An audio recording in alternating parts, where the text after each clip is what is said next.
In 1917, a Russian pilot was flying reconnaissance on the border between Russia and Turkey. And during this spy mission, the Russian pilot took pictures of the Turkish mountains that were below him. Later on, when the analysts back at the airbase developed his pictures, they were astonished to see that the pilot's pictures contained images of Noah's Ark in the Turkish mountains right there on the border with Russia. About a year later, the Russian Revolution overthrew Tsar Nicholas, and Nicholas was replaced by the atheistic Soviet government. And naturally, this godless communist regime was in no way going to allow these pictures of Noah's Ark to be seen by the world. So the communists took these pictures and they hid them away in a secret vault in the archives of Moscow. And it wasn't just the Soviets who wanted this discovery of Noah's Ark in the mountains to be kept secret. The Turks, who were Muslim, they had no desire to allow any expeditions to go up on the mountains, because showing the world the remains of Noah's Ark would only help those people who believed in the Bible, the Jews and the Christians. Showing the world Noah's Ark certainly wasn't going to help the Turks as they did their promotion of the Koran. Then, in the 1920s and 30s, there was a movement in Christianity to convince the European governments to actually use military force to go up to these mountains to Turkey and examine and document the Ark. And this movement was promoted by the lone survivor of Tsar Nicholas's family. Remember that the Tsar and his wife and his children, except Anastasia, had been murdered by the Soviets in 1918. And as the Grand Duchess Anastasia toured Europe in the 1920s and 1930s, she showed everyone a small piece of wood that had been taken from the Ark by Russian explorers. And she wore this relic on a little chain around her neck till the day she died. As a child, I remember hearing this story. As a teenager, I remember spending hours at my sister's house on McCook Avenue discussing things like this with her. And I had hoped so much that somehow the Soviets and the Turks would allow examination of the Ark so that the world could see that the Bible was telling the truth when it related the story of Noah and the flood. Fascinating story, isn't it? Just one problem with it. It's not true. None of it. It's just another religious hoax, another urban legend. And there are thousands of religious hoaxes out there that are foisted onto the naive and the gullible. And if you know anything about Tsar Nicholas II, you know that none of his children survived the family murder. None of them. DNA proved this totally and completely in the 1990s. Anna Anderson was not Anastasia. And no Russian pilot ever took pictures of the Ark during World War I. So, brethren, if you ever run into one of these stories on the internet, please take what you read with a great big grain of salt. Unfortunately, the story of the Russian pilot has been passed on from person to person, from church to church for decades. In fact, some people still believe it's true, and it's not. A good lesson for us is that we should always be careful when forwarding information that we read and hear. Always make sure that you're not forwarding emails that have lies in them. And always make sure you're not repeating a story that might not be true. You know, too many times we've seen the scenario happen. Someone will get this juicy tidbit of an email, and the first thing they do is they send it out to everybody on their mailing list. And it's like a bag of feathers that you get on top of the Empire State Building. You cut open the feathers and let it go, and out they go, and there's no retrieving it. All right, a few days later, someone will approach this person who sent it out and they'll say, you know, that story's really not true, and let me show you why. Here's documentation that that story's not true. And the person who sent out this email, the ideal would be for the person to say, oh no, this is terrible. I am so sorry. I'm going to do everything that I can to retrieve that email and tell all these people that it's not true. I've never seen that happen. Instead, here's what I hear too many times. They say, well, the email may be wrong, but it still illustrates a valid point. Okay? Have you ever heard this before when somebody sends out an erroneous email? It's like saying, well, it's the thought that counts. I mean, the thought may count when I give a cake to somebody with diabetes. That's the thought that counts. But you can't promote truth on the back of a lie. You can't do it. Whether or not you're a Christian, this is not the way to communicate with other people. It's a breaking of the commandment that says that we should never bear false witness. This morning, we're going to examine the facts surrounding Noah's Ark. And there are a lot of really valid questions that are out there being asked on the subject today. And we're not going to get snared or bogged down to into a bunch of false stories or get into a bunch of useless speculation. Instead, we're going to honestly attempt to address these questions. Has the ark been found? What can science tell us about the flood story? And what does the Bible say about this very fascinating subject? Before we get into the study, got some housekeeping items we got to keep clean up here real quick, real fast. First of all, this message is actually part 2 of our examination of the Noah's Ark saga. In part 1, we talked about the pre-flood world, so you might want to get a copy of that. Second, in that pre-flood world study, I mentioned that I had given a sermon on giants where we looked at the difference between the pre-flood giants and the post-flood giants, the Nephilim and the Rephaim, because there's a major difference between the pre-flood and the post-flood giants. And I've given this sermon on giants at a couple of churches that I can remember, and I thought I'd given it here in Tyler, but I didn't. So there's no recording of it at this time. That means you can't request it. It also means that sometime in the next few months, I've got to get busy and give it here so we can get it out there. So we'll get busy on that. We'll see if we can get that done. And our final housekeeping matter is I'm not going to make it to Enoch today. I just don't have time. We got so much material on Noah's Ark, and I'm probably going to have to cut a lot of this out. But I promise we're going to get into Enoch when I preach on the Feast of Trumpets, which will be Thursday, September 5th, right here in Tyler. So please tune in September 5th if you want to hear about Enoch. And that day, we're going to talk about the calendar. 2 really fun topics rolled into one. All right, back to Noah's Ark. One of the most interesting aspects of the saga of Noah's Ark is that the story of the flood has been told all over the world for thousands of years.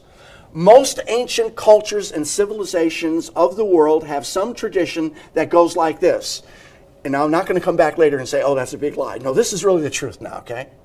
The story goes something like this. There's a worldwide flood. It destroys all the sinners of the world, and God preserves the righteous. According to the scholar Henry Halley, here are some examples, and I'm going to go through them really quick. The Egyptians had a legend that the gods at one time purified the earth with a great flood from which only a few shepherds escaped. The Greeks have a story about a man named Deucalion who was warned that the gods were going to bring a flood upon the earth because of the earth's wickedness. He built an ark, and after the flood, the ark rested on the mountaintop, and the guy in the ark sent out a dove after it landed. The Hindus have a tradition that a man named Manu received a warning that a flood was coming, so Manu built a ship, and he was the only person who was able to escape. The Chinese have a tradition about a man called Fa He. They believe he was the founder of Chinese civilization.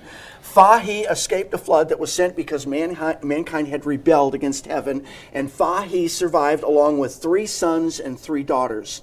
In England, the Druids, remember these are the people that painted themselves blue and danced around Stonehenge on the solstice.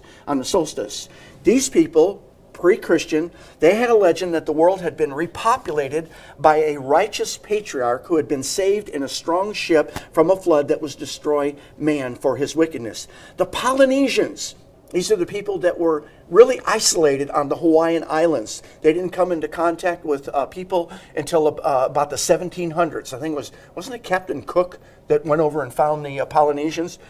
They have a story that goes back to antiquity that says there was a worldwide flood and only 8 people escaped. When the Europeans came to the New World, remember Columbus came here in 1492, and after that the Europeans started coming in droves in late 1400s, early 1500s. They were amazed at the story that was told to them by the indigenous Mexicans that believed that one man and his wife and his children survived a flood by being saved in a ship. And these Europeans were amazed. They said, wait a minute. They said, these people don't have any Bibles. They don't even know what a Bible is. How do they know this story about a worldwide flood that God sent to destroy sinners? The different American tribes, if you know anything about the North American tribes in America, they were totally different in culture and in language. Some of their languages, you can't make any kind of a match linguistically from one to the other. Very diverse people. But they had many, many variations of a flood epic where either one person or 3 persons or 8 persons were saved in a boat that landed on a high mountain. We could go on and on with endless stories about the flood because the flood story is not unique to the Middle East. It's not unique to Judaism and Christianity. It's not just the Hebrew Scriptures that talk about a worldwide deluge.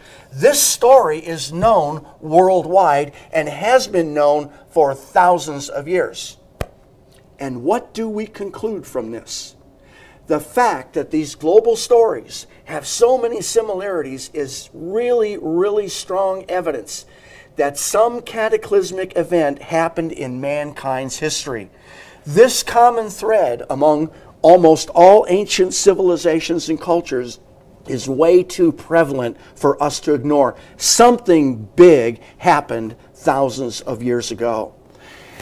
And this morning I realize we're spending a lot of time on scientific and historical information, but please hang in there. We're going to get to the Scriptures very quickly. But it's important that we acknowledge that so much of what we read in the Bible is backed by science.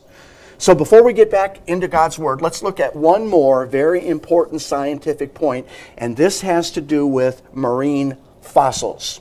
All right, what's a fossil? A fossil is the remains of an ancient living thing. It can be a plant or an animal. Or it can also be an impression or a tracing of an ancient living thing, a plant or an animal. A marine fossil, then, is the remains or traces of an ancient thing that once lived in the ocean. That's a marine fossil. Today, marine fossils can be found on the tops of mountains. We see this all over the world. No one disputes this. You can read about this in science books. And no one is going to disagree with this point and say something to you like, oh, that's just a myth. There are no marine fossils on mountaintops around the world. No one's going to say that. This is an undeniable fact. You can find marine fossils on tops of the Himalayan mountains in Asia, on the top of the Ural Mountains in Russia, and you can find whale bones on the top of the Andes Mountains in South America. Again, no one disputes this fact. It's just that you don't see a lot of discussion about this point except in Bible circles. It's the people who believe in God's Word that really like to talk about this. This is a subject we enjoy. The atheistic and agnostic scholars don't like to talk about this phenomenon because it goes against their claim that there was no worldwide flood. Now, unless someone can show us differently, we can only conclude that there's only two ways that you're going to get marine fossils on the top of a mountain. Either that mountain was at one time below the sea, and then it got raised up because of movements like the tectonic plates, or there was a worldwide flood that covered that mountain. These are the only ways that you're going to get marine fossils on top of mountains. Now, let's be argumentative. Let's be like they do in court. In court, you never concede any fact to your opponent. You always, hold them and force them to prove every little point. So let's be argumentative. I suppose you could say that centuries ago, some person hauled tons of marine fossils and whale bones to the tops of these mountains. And I'm saying tons because it's tons. It's not a few pounds. When you get all this stuff together, it's tons of this stuff. And it had to be centuries ago because whoever did this, they had to be centuries ago because explorers found this stuff hundreds of years ago. It's not something that was recently found, like in the last 20 or 30 years. So you might say that some Christian hundreds of years ago wanted to deceive us into believing the Bible. So this guy hauled all these marine fossils and whale bones all over to these mountaintops all over the world and distributed them. As Sheldon Cooper would say, sarcasm? Yeah. Or how about this? Maybe Satan put all these fossils and whale bones on the mountaintops hundreds of years ago to deceive us so that you and I would then believe the Bible, right? Again, sarcasm? Yeah. We're back to our original premise. If the only way to get this stuff on top of mountains by the ton is because the mountains were either raised after they'd been underwater or because there was a worldwide flood that covered these mountains, all this does is point us right back to the book of Genesis, doesn't it? These two scenarios point us right to the Noachian deluge, don't they? As we pointed out in the pre-flood world, you can't drop all this water from the canopy. Someone says, what's canopy? Well, you got to go back and watch the pre-flood world thing. We talked about the canopy. We're not going to do it again because most of you have already heard it. You can't take all this water that was in the pre-flood world in the canopy and drop it all onto the entirety of the earth without causing all kinds of geological chaos. Things like the movement of the tectonic plates. In our previous study, we saw how the world was at one time one giant landmass, and the scientists call it Pangaea. That wasn't a name that the Bible people came up with. That's scientists. They're the ones telling us this. Pangaea got broken up into the 7 continents that we have today. All of this happened during the floods. During the flood, mountains were created as the world went through this cataclysmic change. Land that once was below sea level is now thousands of feet above sea level. And when that land rose, it took up with it all kinds of marine fossils that had been previously underwater. And that's why we find marine fossils on the tops of the Andes, the Urals, the Himalayas, and other mountain tops all over the world. And with all this archaeological data pointing to a worldwide flood, it's so sad that there are so many people who work so hard to resist truth and logic. We don't have to take this stuff on faith all the time. There's so much that's truth and logic that points to only one conclusion. Even some Christians are willing to say, well, maybe the flood was just a localized event that really didn't cause planetary upheaval.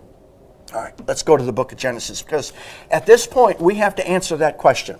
We also have to answer another extremely important question, and that is, Noah and his family were in the ark for how long? Anybody want to shout it out to me? That's how long the rain was, 40 days and 40 nights. But then they were in there longer. They were in there for a whole year, weren't they? I think it was 360 days. If they were really in the ark, how in the world, that's a real good question. We're not going to gloss over this. How in the world did 8 people feed all those animals? A whole year. And if we're going to promote the Bible, we'd better be able to answer a skeptic when he answers a question. How did Noah and his family feed all those animals? I mean, can you imagine the amount of food that Noah would have had to take on the ark to feed them for a year, a whole year? And then, now it gets unpleasant, the amount of animal feces and urine that would be generated in the course of that year. That's not fun to think about it. Well, maybe it is. Let's look at this picture. You can just see Noah. He lands on the top of Mount Ararat in Turkey, and the family runs, the animals all leave, and he says, hey, can I have a little bit of help to clean up? There's quite a mess in here. Or maybe the real story of Noah releasing the dove after a year was not really to get, an olive branch from some mountain to show there was dry land. Maybe there was something else Noah was in need of, because, things like this are a fact of life, aren't they? Seriously. The concept of animal waste is not only disgusting, in this instance, it's staggering. And remember, there's only one way to get the animal waste out of the ark, and that's through one window. One window. Really, on the surface, this whole concept of caring for thousands of animals in a one-windowed ark for a whole year is absurd on its face. On its face. Let's read Genesis chapter 6, verse 11, and it says, the earth was also corrupt before God, and the earth was filled with violence. Now, all of you Christians out there that are watching and want to say, well, this is just a localized event, notice that this verse doesn't say that the Middle East was corrupt and full of violence, or that some section of the world was corrupt and full of violence. It says the earth was corrupt and full of violence. It wasn't just some local problem. Some say, well, it had to be local, because they say the human population couldn't have spread very far. They say the human population at the time of the flood was only about 1,600 years old at the time of the flood. And that's correct. From the time of creation to the time of the flood, we think it was about 1,600 years. And these people say, you can't repopulate the earth that quickly and get that many people that they'd be spread out all over the place in only 1,600 years. But remember, we covered the point about population growth in the message on the pre-flood world. And many times we're told that the Bible is not really a lie. They say maybe the Bible just exaggerates. And last time we talked about how people say, well, maybe the Bible was just off by one digit or by one decimal when they say that people live to be 900 and some years old. They say maybe the decimal point needs to be moved over and they were just on the earth for in their 90s and not 900s. And some people say, well, maybe Noah didn't really build a great big boat like we see in that picture. Maybe it was something smaller like this one. And maybe it was just like, can we have the picture of the guy in the tub? No, we're not going to have the picture of the guy in the tub. No, that's not it. Picture, we're not going to see it. Some Christians actually believe that the flood was not worldwide. All right, let's get back to the long lifespans that we see in the Bible. In our previous message, we showed how lifespans of people who lived before the flood were very long and how people would be able to produce. Not just today, we can reproduce, a person can do it for 20 or 30 years, he can reproduce. Well, we showed that back then, the people could have these reproduction cycles of 200 to 300 years. A longer lifespan, a longer time to reproduce would have enabled mankind to generate a population of over 1 billion people by the time of the flood. Remember, Josephus tells us that Adam and Eve had 33 sons and 22 daughters. We can't prove that from the Bible. That's Josephus. But it sure makes a lot of sense. And when we do get to the giants message, we're going to see that science corroborates Scripture, what it says about people living hundreds of years. So you might want to watch that. All right, let's get back to verse 12. And God looked upon the earth, and behold, it was corrupt, and all flesh had corrupted his way upon the earth. Verse 13, and God said to Noah, the end of all flesh is come before me, for the earth is filled with, how many times we got to say the earth is filled with violence? And behold, I will destroy them with the earth. He says, make an ark of gopher wood. What's gopher wood? We think that's a type of laminated wood. We're not 100% sure, but that's what we think. It was a special lamination process. Rooms you shall make in the ark. You shall pitch it within and without with pitch. Pitch is kind of like tar. And when you get two boards together, water can go in between them. But if you put this tar, this pitch on both sides, you're going to make it watertight so that the water can't get in. Verse 15, and this is the fashion you shall make it. The length of the ark shall be 300 cubits, a breadth of 50, and a height of 30. A window you shall make in the ark, and a cubit shall finish it above. And the door of the ark you shall set in the side, with a lower, a second, and third stories you shall make it. 3 stories. Verse 17. And behold, I, even I, this is God talking, do bring a flood of waters upon the earth to destroy all flesh, wherein is the breath of life from under heaven, and everything that is in the earth shall die. But with you, Noah, I will establish my covenant, and you shall come into the ark, and your sons, and your wife, and your sons' wives with you, and every living thing of all flesh, 2 of every sort you shall bring into the ark, to keep them alive with you. They shall be male and female.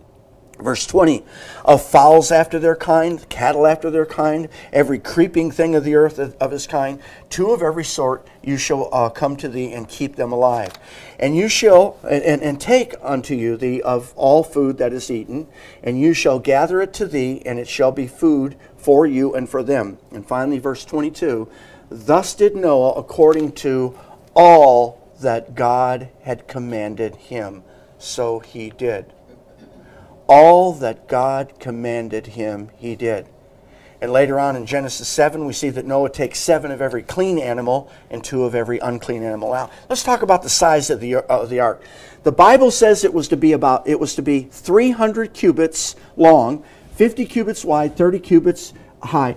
These are interesting proportions. If you know anything about boats, which I don't, and I've had to ask people about this who know about boats because I don't. I had to read on it. These are great proportions for a boat, for a barge. Okay, you don't want these proportions for a sailboat. You don't want these proportions for a motorboat. But these proportions are great for a barge. And the ark really, when you think about it, was a glorified barge. It wasn't streamlined. It wasn't made for speed. It wasn't made for precise navigation.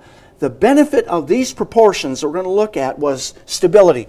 It was created for only 2 purposes, being watertight and staying afloat. That's the only reason it was created, to be watertight and stay afloat. Now, Noah didn't need to worry about how he was going to propel the boat. God was going to move that boat exactly where it needed to be at all times. And you talk about an act of faith. In this Genesis account, Noah is submitting to God totally and completely when he agrees to get inside that ark and let the door be shut. In effect, Noah's saying, after I get into this boat, I don't have any way of controlling it with sails or oars or a rudder. But Noah's saying, I don't need to control it because my trust is in God. How does this compare with your faith? Are you able to submit your life to God and say, all I have to do is obey? And once I obey, I'll stake my life on the fact that my Heavenly Father will get me where I need to be. Brethren, sometimes we obsess about sails and oars and rudders when we should just let go and let God handle the navigation. All right, back to the ark. How long is a cubit? In history, we know that there are different types of cubits. A cubit was supposed to be from the tip of your finger to the bottom of your elbow. That's how you measured a cubit. And here's a picture of an Egyptian cubit. Notice that the cubit is measured from here to here. I'm going to call on some volunteers to come up here. Mark, can I get you to come up? And Bob. Can you guys come up here? You're going to help us because we're going to measure some cubits. Not cubit. Mark, stand right here. Bob, stand right here. Face the audience. Now, hold your arm up like this. Point your finger. You do the same thing. All right, let's measure Bob's cubit and see how long that's going to be. Not centimeters, we want inches. Bob, you are 17 and a half inches on your cubit, okay? Mark, you are, whoa, man, you're 20 inches on your cubit. Big, okay, so you can see the vast, okay, thank you guys. You can see the vast difference. And if you're just making stuff for yourself in construction, it doesn't matter, what you do. But if you're going to work in conjunction with other people, a cubit has to be standardized, doesn't it? And that's why in our government we have what they call the Department of Weights and Measures. And so what we have is several different lengths of cubit that we see in civilization. The Bible standard for the cubit seems to be, and the Bible scholars are pretty much in agreement on that, they think that a cubit is about 18 inches long, okay? So, in ancient times, a cubit could be anywhere from, I think, 17 and a half to 20.4 inches. Okay, so now we've got this ark, 30 by 50, or 300 by 50 by 30. This is the length, this is the width, this is the height. What would that be in feet if a cubit is 18 inches? 450 foot long. That's a big boat. How long is a football field? 300 feet long. So this is 1.5 football fields, isn't it? Okay. Then that would make this 75 feet wide, and that would make the height 45. And 45 feet high makes sense because the Bible says it's 3 stories. Isn't that right? This boat, 450 feet long, is the biggest boat that had ever been built in the entire history of mankind until 1884. Finally, in 1884, mankind was able to make a boat bigger than Noah's Ark, and that was the Etruria.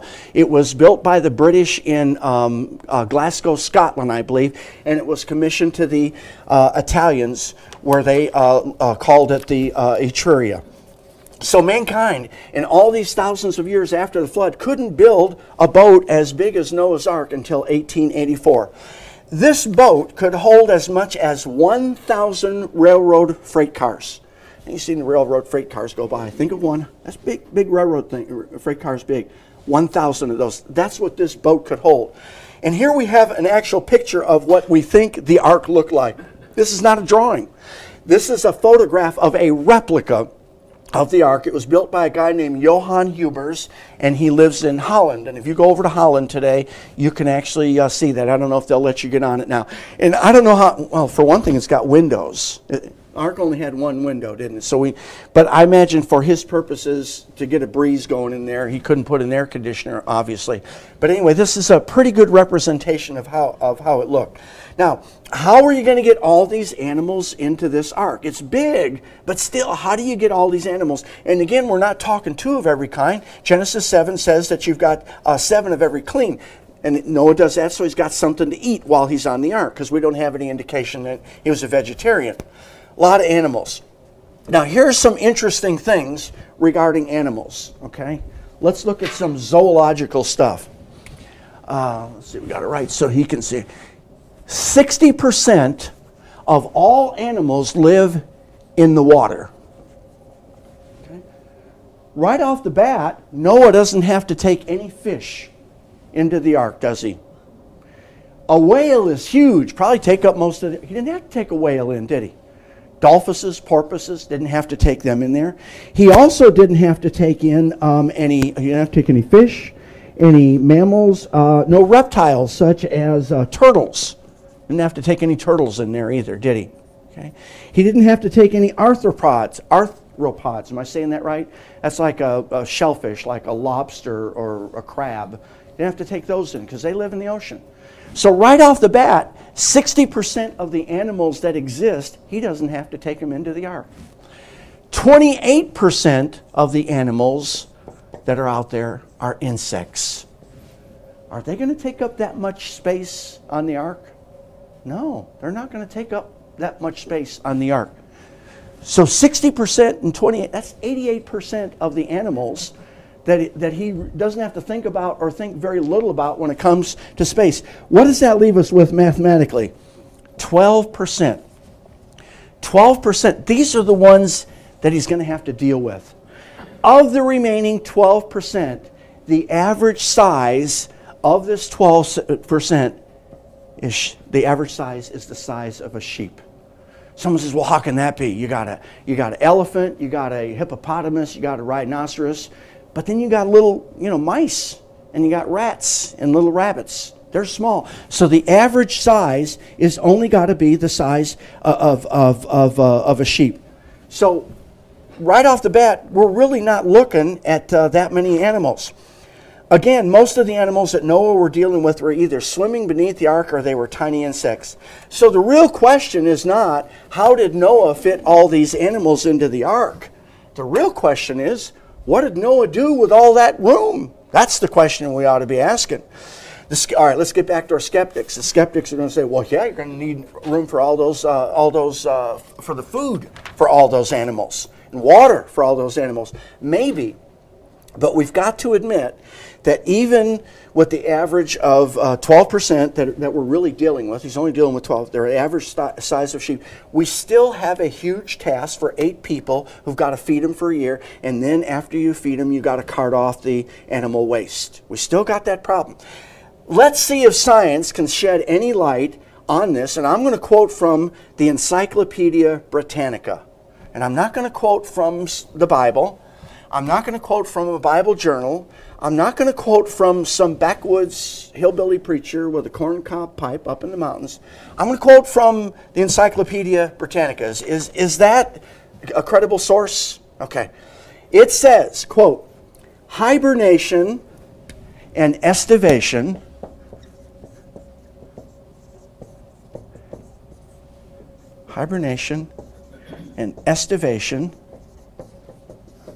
two really important words, occur in every group of vertebrates. What's a vertebrate? It's an animal that has a backbone, that they have an endoskeleton. Isn't that what we have? We all have endoskeletons. So do birds. I think all mammals, all birds have endoskeletons, so they have vertebrae. The ones who are not vertebrates are the bugs that you crush because they don't have a skeleton. They have an exoskeleton. They have a hard shell outside. But it says here, hibernation and estivation occur in every group of vertebrates, even though the causes are by no means uniform. Now, what's hibernation? Hibernation is usually associated with sleep to escape winter or cold. We know about hibernation. We all learn about black bears in the woods, and they hibernate and then they wake up in the spring. Grizzly bears, same thing. Polar bears don't hibernate, do they? But the black bears and the grizzly bears. But what's estivation? Estivation is usually associated with sleep to escape heat. But other factors can contribute to estivation. Food shortage and adverse weather.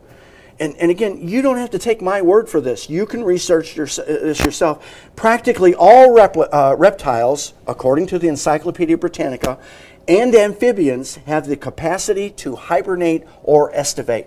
Also, worms do this, insects do it. There are species of birds that do this. So that's reptiles, amphibians, worms, insects, birds. Let's get back to hibernation. The Smithsonian Institute, and again, are we quoting from some backwoods, unaccredited college up in the mountains? No. The Smithsonian Institute published a report years ago, and it's entitled The Hibernation of Mammals. And I'm going to quote from that. It says, "It is probable that the latent ability to hibernate is present in practically all mammals." So in this instance, I'm going to go with science on this one because it tells us that animals use hibernation and estivation to escape difficult environmental conditions. They use these things to escape difficult environmental conditions. And the flood was about as bad a difficult environmental condition that ever existed on the face of the earth. Science in no way goes against the argument that's promoted that these animals were in some sort of state of dormancy for a big part of that year on the ark. And it's not inconceivable at all that Noah wasn't bothered by the growls, squeals, whistles, chomps, and cries of the animals.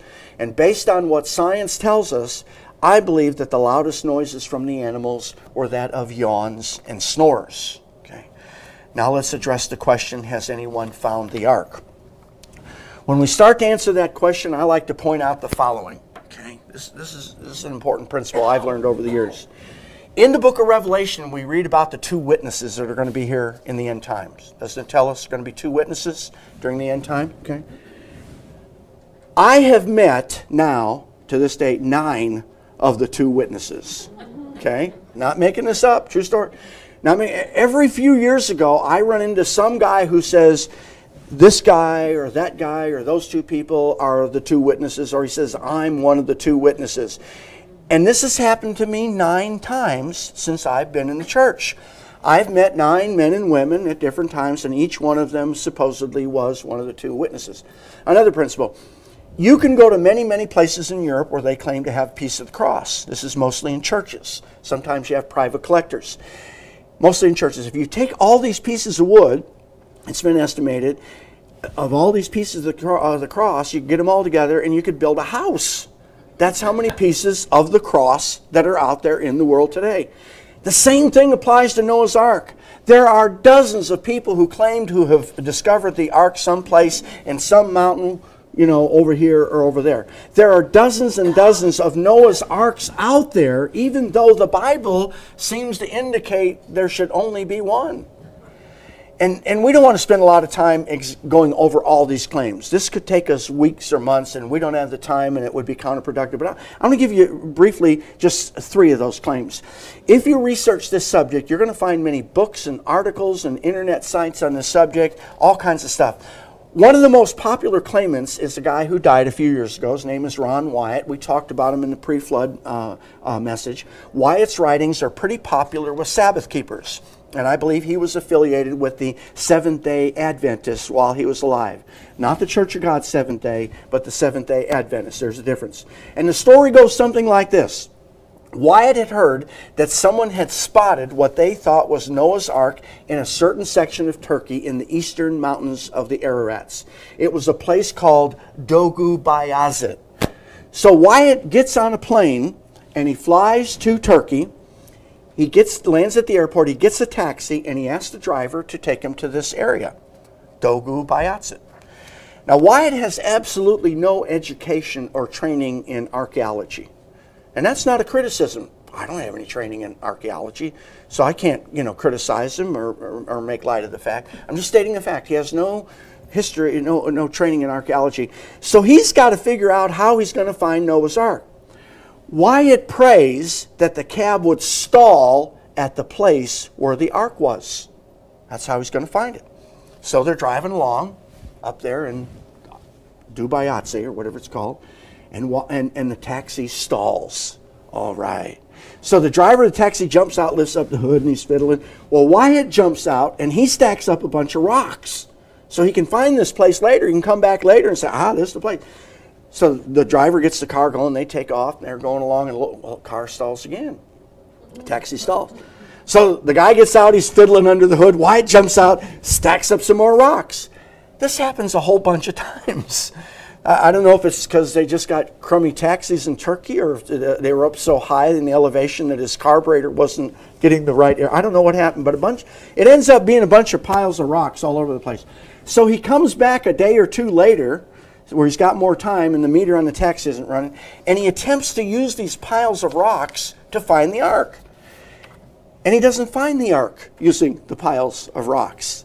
Later on, he uses some other unorthodox methods to actually, quote unquote, find the ark. And you may believe that this is the right way to find something. You know, sometimes we lose stuff. I lost my keys the other day, and I'm praying to God, asking him to find me the keys. There's nothing wrong with that. But sometimes people tell God how he needs to communicate with them. He says, this is the way you're going to communicate with me, God. And it's kind of like the recent article in the Journal several months back. Some guy wants to find his dead body of his brother, and he's praying about it. And so he decides he's going to go where he thinks his brother is, and he's going to use the jet streams. You know, when jets fly, they leave the stream behind. And he's going to use those streams to figure out where the body of his brother is. And he found his brother. He told God this is the way that he was going to communicate with him. And I'm not going to, debate whether this is how we should communicate with God, and that when something like this happens, it's from God, or maybe it's from some other source. I don't want to get into the debate. Let's get back to Wyatt. Another part of Wyatt's claim that furthers his appeal to his followers is he claims he also discovered anchor stones. What are anchor stones? There's a picture of one right there. Wyatt claims that Noah used anchor stones to guide the ark. He said that Noah tied a rope through the hole in the top of each anchor stone and then connected each anchor stone to the ark.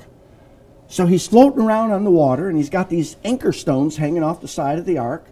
And then when Noah wanted to change the direction of the ark, he'd lower one of these anchor stones, depending on where it was on the ark, or depending on where he wanted to go. And then that stone would reach the ground, and it would catch on the ground, and then, shift the position of the ark, change its direction. I can't disprove this theory. But the burden of proof is not on me. The burden of proof is on the person who makes the claim about the anchor stones. It's not my job to disprove Wyatt. It's his job to provide the proof that these really are anchor stones that Noah actually touched and used. And it's my personal opinion, you don't have to agree with it, it's my personal opinion that Wyatt has not proven his claims. And you may want to look into Wyatt's writings, and you might want to come to another conclusion, and that's fine. Here's a picture of what Wyatt said was Noah's Ark. This is what he says. And we don't have anything to put up there to show perspective how long it was, but it's a really big area. And when he said that, others came along and said, no, that can't be Noah's Ark, because I found Noah's Ark over here, or I found Noah's Ark over there. All right, now we come to our second example, Ed Davis and Ray Anderson. I'm going to quote from a website that promotes their findings. We're going to go through this real quick. I'm reading. It says, Noah's Ark, I know you're skeptical, but read the whole page. If I give you an eyewitness account and then show you a real photo that goes with it, will that convince you? Well, how about if I give you 3? Still quoting, first you will need to know the names of 2 explorers, Ed Davis and Ray Anderson. Both of these honest gentlemen passed away not too long ago. And here's a picture of that's on their website. And it's called, and this is actually Mount Ararat. It's a picture of it. And this picture shows why it's so difficult to find anything on Ararat. This mountain is huge, and it's hard to get around. You can see how steep it is. Snow and ice everywhere. You can't easily land a helicopter. You can't easily climb up there and move around.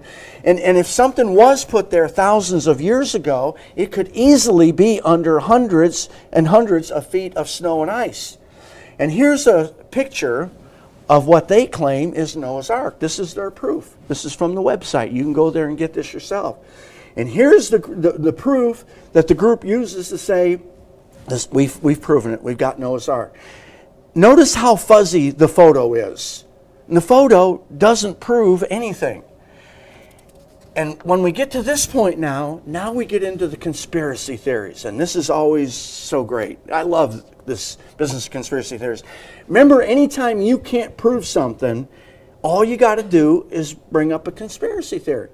You can't lose with a conspiracy theory. If the evidence is there, you win the argument. But if the evidence is not there, you still win the argument, because the lack of proof is quote-unquote proof that the government or someone else like the Jesuits or the Masons or the Bilderbergers or the Jewish bankers or someone, they've destroyed all the evidence, and that proves you right. So either way, some of you are laughing because you know people who are into conspiracy theories. All right, quoting from the website, it says, that same second website, it should be noted that of all recent U.S. presidents of both political parties, they've had it in their power to expose the Ark to the world and have done nothing about it. You mean we can put a man on the moon, but we can't dig through 100 feet of ice, end quote. Okay, third example. Noah's Ark has been found, I'm reading from another website, according to countless news reports in late April 2010, but this claim has been heavily disputed by archaeologists who say it's a fraud. Team members from a Hong Kong group called Noah's Ark Ministries International say they found a wooden structure under the ice on Mount Ararat, the mountain on which the Bible says Noah's Ark landed. The wood was allegedly found more than 13,000 feet up the mountain. Team member Yang Wen Chuang, part of the 15-strong member team from Noah's Ark Ministries International, said the structure they found had compartments, some with wooden beams, which could have held animals. At a press conference, another team member said, "I saw a structure built with plank-like timber. Each plank was about 8 inches wide, and I could see proof of ancient construction predating the use of metal nails." And he says, "We walked about 100 yards to another site. I could see broken wood fragments embedded in a glacier." And on it goes. It never ends, and it never will end until Jesus returns. And we'll finally get this figured out. Did the flood happen? Absolutely. Did Noah and his family survive the flood and then repopulate the earth? Absolutely. But has the ark been found? The answer is we don't know. There are those who are convinced that this site or that site in Turkey has the remains of the ark, but no one has proven it conclusively. And for every site that's been claimed to be the site of Noah's Ark, there are too many reasons that others give as to why this is not the site. And brethren, I would love nothing more than to get up here and definitively say, oh yeah, this one site contains the actual sea vessel that was built by Noah. But if I did that, it would be misleading and it would be wrong for me to make such a claim. But frankly, brethren, whether or not the ark has been located is not the most important issue. It's not the most important issue. Today, we've been looking at history and archaeology and zoology, and when we read the Bible, it's not good enough for us to just learn archaeological tidbits or historical facts or zoological data. No, brethren, we need to be concerned with the spiritual applications that God gives us in His Word. Facts and tidbits and data are worthless if that's all we get out of a study. Christian salvation is not a form of Gnosticism. Bible study should teach us how to better relate to God and to our fellow human beings. More important than unearthing historical information is the ability to establish interpersonal relationships. That's a whole lot more important. Our main focus in studying this fascinating piece of history is that we Christians have to be ever so careful in what we promote to other people. We get enough flack from others for promoting God's truth, such as Jesus' resurrection, the Sabbath, the annual high days, and frankly, we need to take flack about promoting Bible truths. Jesus never said that it was going to be easy to follow Him. He warned us that persecution for believing on Him and following His teachings would come. So it's good when people laugh at us for believing what's in the Bible. What we don't need is for people to laugh at us when we promote silliness such as Jesus rode into Jerusalem on a dinosaur. Not kidding, not making this up. People believe this stuff. They say that dinosaurs were alive during the time of Jesus. And if you believe that, please don't write me a letter and try to convince me. I've looked at this, and I'm not saying that I'm the end all of knowledge, but I am not convinced at all that dinosaurs exist during the time of Jesus, and I certainly don't agree that Jesus rode into Jerusalem on a dinosaur instead of a donkey. It's silly when we start believing this kind of stuff. How about the story about drillers in the Arctic that drilled so deep that they got so deep in the earth they found a hell down in the center of earth, and they put microphones down there and they could hear people screaming because the demons were stabbing them with hot pitchforks. It's silly. A Russian pilot taking pictures of Noah's Ark, pictures that were suppressed by the evil Soviets. As Christians, it's only natural that we want to find historical evidences that verify the Bible, but we've got to be careful. If we make claims that are false, then we lose our credibility, and this hinders our ability to win others over to Christ. And finally, does anyone here know the late Chuck Colson, who he was? Anybody heard of Chuck Colson? Okay. Colson was a major part of the Watergate scandal that broke in the 70s. He worked in the Nixon White House, and he went to prison along with a bunch of other Nixon aides for their part in the illegal activities that they did while working for the Nixon administration. While incarcerated, Chuck Colson repented. He became a pastor, and he once said this, and I think this is a real good statement. He said, "The stench inside the ark must have been unbearable, but being outside would have been even worse." Yeah. It couldn't have smelled real good in certain parts of the ark. And we know it had many rooms, and we know that Noah used pitch to make it watertight. Hopefully, for his sake and his family's sake, he made the family quarters airtight so they wouldn't have to smell all those animals that, they don't bathe. I got to hope that the animals didn't get it. But you know that certain parts of the ark had to smell bad.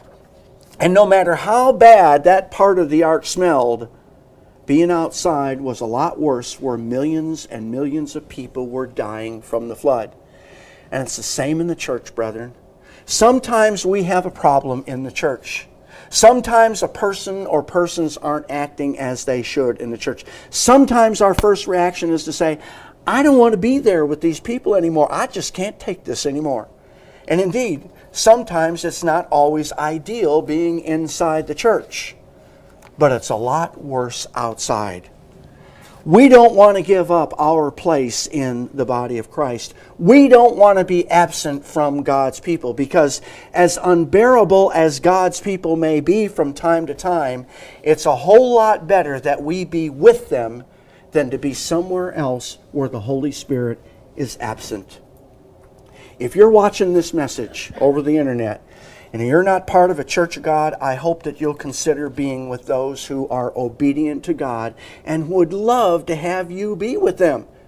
Contact us here at Church of God International. We'll be glad to help you find a group that you can fellowship with on God's Sabbath day.